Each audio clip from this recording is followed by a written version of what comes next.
అందరికీ నమస్కారం. ఈ వీడియో యొక్క ముఖ్య ఉద్దేశం ఏంటంటే సబ్సిడీ కింద షెడ్లు కట్టించేదన్నమాట.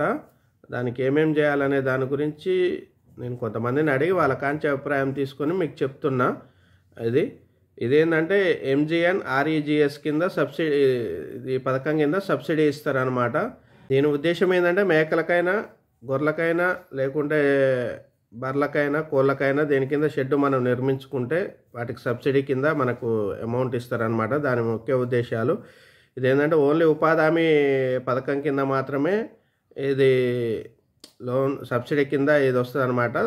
మన ఉపాధి హామీ పథకంలో మనకు జాబ్ కార్డు ఉందనుకోండి, మనం అప్లై చేసుకోవచ్చు ఈ పథకానికి.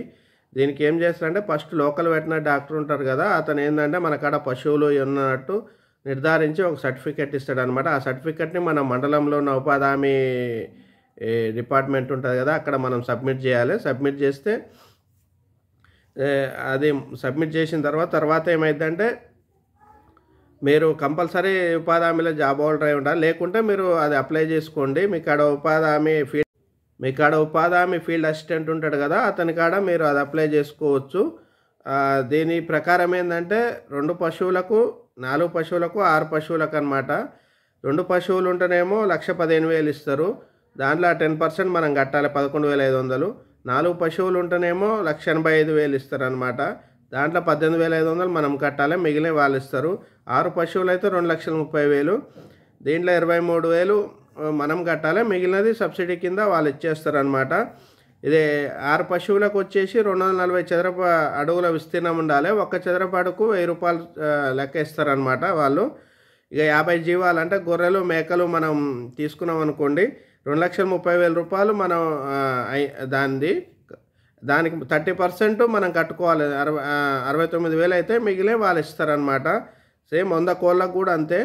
దానికి 87,000 రూపాయలు, దానికి 26,100 మనం మనం కట్టుకుంటే మిగిలినది గవర్నమెంట్ మనకి ఇచ్చేస్తుంది సబ్సిడీ కింద. ఇది అప్లికేషన్ ఏంటంటే మన ఉపాధి హామీ ఆఫీస్లో సబ్మిట్ చేయాలి. దీనికి గ్రామ సభలో దీని గురించి పనుల గురించి ఓకే చేస్తారనమాట. దాని ఏంటంటే కలెక్టరేట్కి పంపిస్తారు. కలెక్టర్ ఫైనల్గా అప్రూవ్ చేసినాక మళ్ళీ ఉపాధి హామీ ఫీల్డ్ ఆఫీసర్ ఉంది కదా మన ఊర్లో, అతనికి వస్తుంది అనమాట ఎవరికి ఏందనేది వచ్చిందనేది. వచ్చినాక అతను ఏంటంటే వచ్చినాకనే మన ఫీల్డ్ అసిస్టెంట్కి వచ్చినాకనే మనం స్టార్ట్ చేయాలి పని. ముందు మనకు పాత షెడ్ మీద ఎలాంటిది ఏమి ఇయ్యరు. అతనికి వచ్చినాక అతను చెప్తాడనమాట. చెప్పినాక అప్పుడు మనం వర్క్ స్టార్ట్ చేస్తే ఫొటోస్ స్టార్ట్ చేసే ముందు మధ్యలో ఒకసారి అయినాక ఒకసారి ఆయనే మళ్ళీ వాళ్ళు సబ్మిట్ చేయాలన్నమాట. ఇది పరిస్థితి. ఇది మ్యాక్సిమం ఏంటంటే నాకు తెలిసి గ్రామీణ ప్రాంత లెవెల్ కాబట్టి మ్యాక్సిమం అధికార పార్టీ ఎవరికి ఉంటే వాళ్ళకే వస్తాయి. సామాన్య రైతులకు మిగిలిన వాళ్ళకి చాలా కష్టము. అక్కడైనా తెలంగాణ అయినా ఆంధ్ర అయినా, ఇది ఓన్లీ ఆంధ్రాలో ఉంది, తెలంగాణలో ప్రజెంట్ ఇప్పుడైతే లేదు.